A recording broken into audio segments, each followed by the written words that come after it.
Did you know the shortest war in history lasted for a grand total of 38 minutes?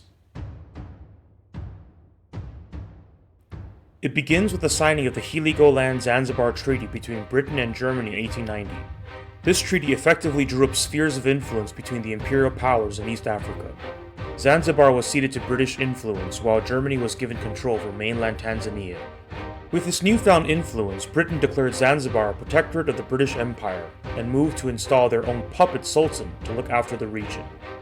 Hamad bin Thuwaini, who had been a supporter of the British in the area, was given the position in 1893. Zanzibar's British puppet leader was Sultan Hamad bin Thuwaini. He ruled over the protectorate for 3 years, but on August 25, 1896, Thuwaini is most likely poisoned by his cousin Khalid bin Bargash and dies.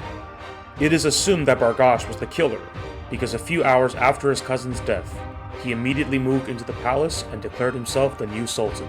Khalid bin Bargash broke the agreement made in 1890, when Zanzibar became a British protectorate, which required him to obtain British approval for becoming sultan. The British considered this a casus belli, and sent an ultimatum to Khalid demanding his forces stand down and leave the palace. In response, Khalid called up his palace guard and barricaded himself inside the palace.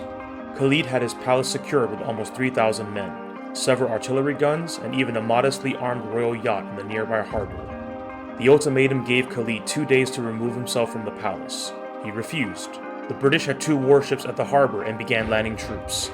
At 9:02, a bombardment of the palace started, and a small naval action took place, with the British sinking the Zanzibar royal yacht and 2 smaller vessels. During the bombardment, Khalid's artillery was neutralized and the palace was nearly destroyed.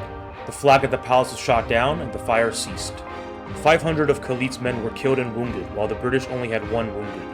Sultan Khalid escaped during the bombardment and gained asylum in German East Africa. The length of the war differs based on what is considered the starting and ending time of the war.